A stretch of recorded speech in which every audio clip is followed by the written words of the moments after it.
Hello, everyone.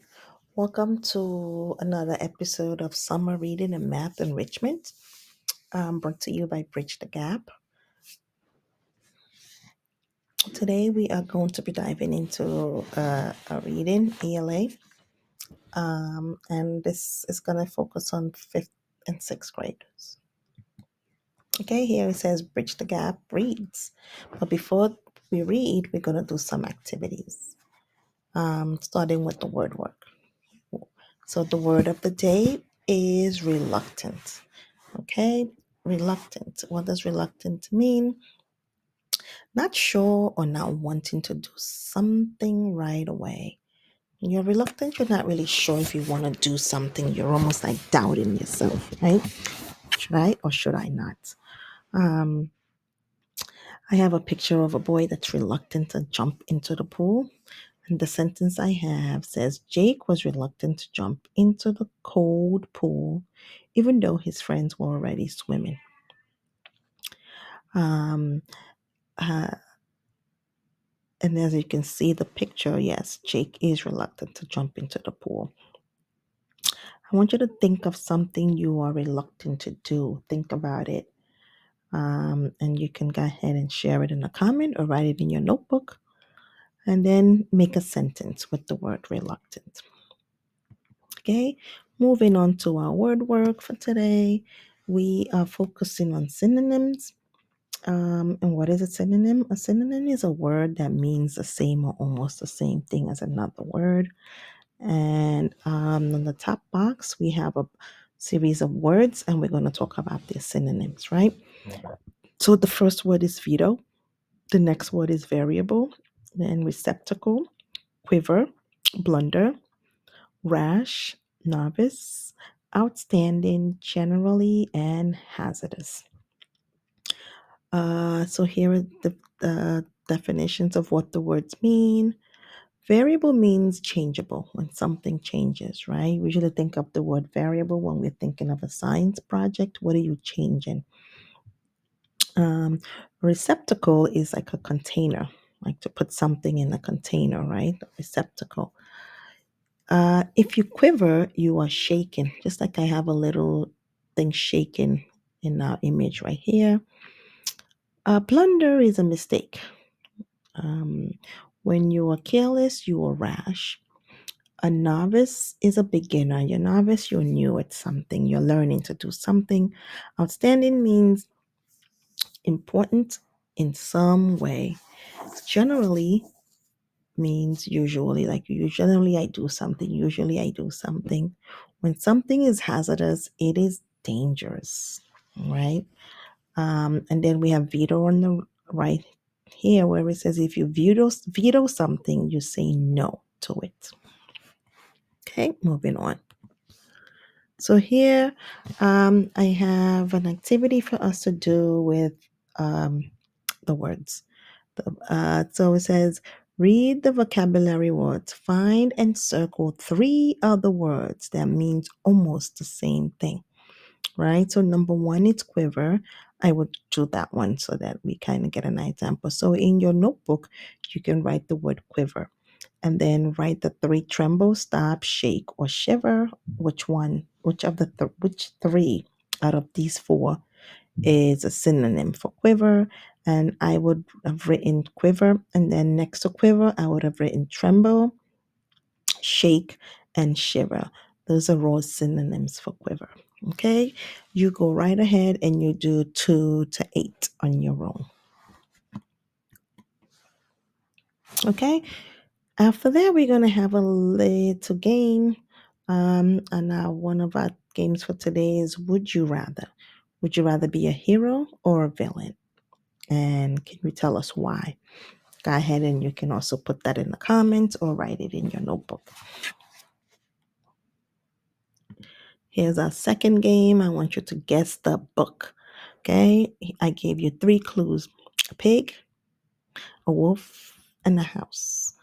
Can you guess the book that I'm trying to tell you guys about? Okay, it's just a game to make our lesson more engaging. Go ahead and put that in the comments as well. So we are moving on to our story. The story we're reading today is called The School Lunch Debate by Ndidi Rabu. Our focus is identifying main ideas in paragraphs. We're going to highlight key supporting details and then we're going to summarize in one sentence. That's going to be what you were doing at the end of this reading. Okay, we're diving into our reading as we go. Okay, our book I was reading for today is called The School Lunch Debate. And I'll start. Maya adjusted her glasses and looked around the noisy cafeteria. Today was the second week of school, but the lunchroom was already buzzing with drama, and not the fun kind. Have you seen this? Her best friend Jada whispered, sliding a half eaten plate of a steamed broccoli to the side. No chips, no chocolate milk. I heard we're getting tofu tacos next week. Maya smirked but didn't say anything. She pulled out her notepad instead. As the student reporter of the Jefferson Times, the school's monthly paper, she knew there was a story here, a big one. The school had recently adopted a new healthy lunch initiative, replacing all junk food with with fruits, vegetables, whole grain, and water. The reaction mixed, to say the least. She wrote at the top of her page. Let's see what she wrote at the top of her page.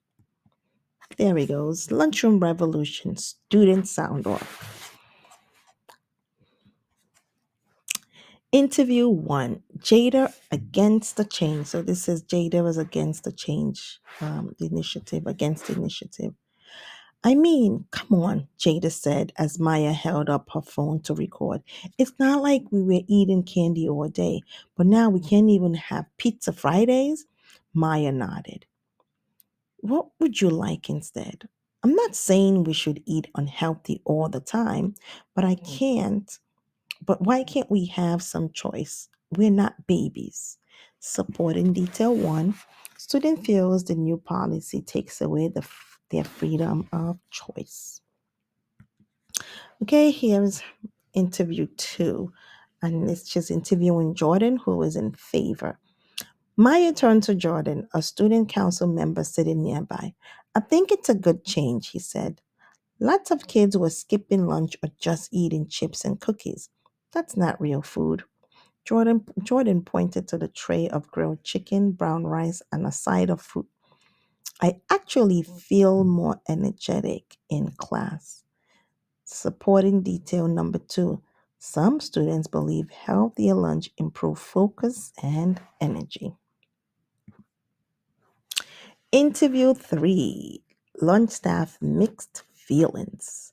Later, Maya visited the kitchen. Mrs. Rose, one of the lunch ladies, wiped her hands on her apron and sighed. It's been hard, she admitted. We had to learn new recipes. Some kids like the food, others complain nonstop. Do you think the changes will last? Maya asked. That depends on the students and parents, Mrs. Rose replied. If enough people speak up, one way or the other, it might change again. Supporting detail number three, the policy is new and may evolve based on feedback. Writing the article. That evening, Maya sat at her desk and reviewed her notes. Her article couldn't be about just one student's opinion. She needed to find the main idea and tie everything together. She scribbled in her notebook. Main idea. Students and staff had mixed opinions about the new healthy lunch policy at Jefferson Middle School. She backed it up with three clear supporting details. One, some students feel their food choice have been taken away. Two, others enjoy the healthy options and report feeling better. Three, some staff is working hard to adjust and the policy may change with more. I don't know what this says there. My volume sign is kind of blocking it. I'm sorry. I guess feedback. um, the big reveal. When Maya's article was published the following week, students gathered around the bulletin board to read it. Some nodded in agreement, others rolled their eyes, but almost everyone was talking. At the end of the piece, Maya added a note. What do you think? Drop your comments in the suggestion box outside the lunchroom by Friday. By Friday, the box was overflowing. Okay, that's the end of our reading.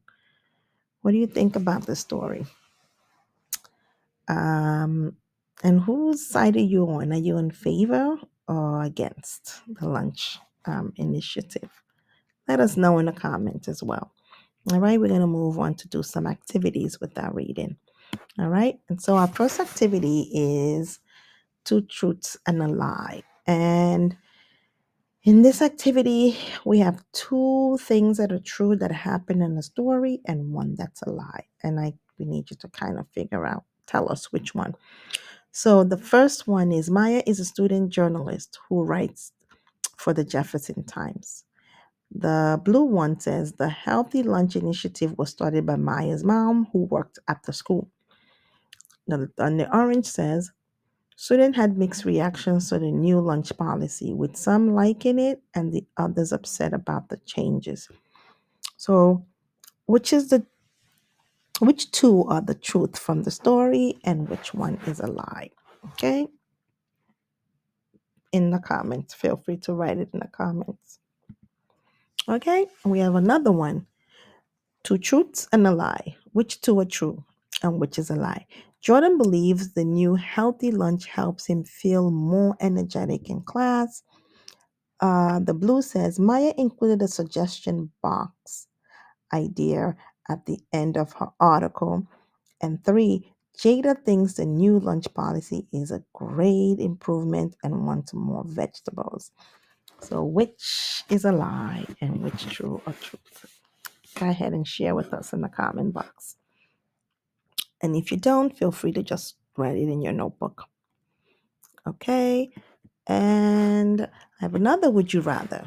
Okay. It says, would you rather eat healthy lunch with no choices or unhealthy lunches with total freedom?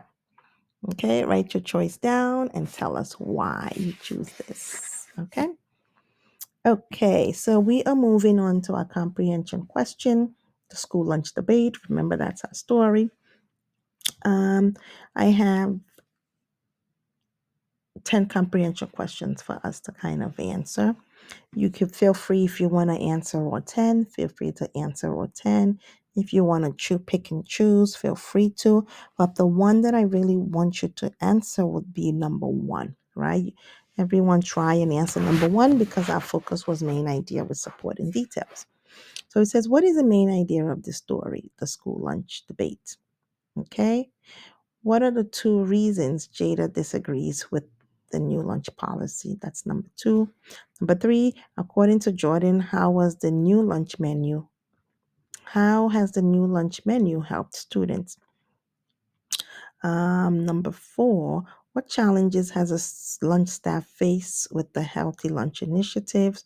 Number 5, what did Maya do to gather information for her report? I think it says my volume sign is covering this again. Number 6, list 3 supporting details that Maya used in her article.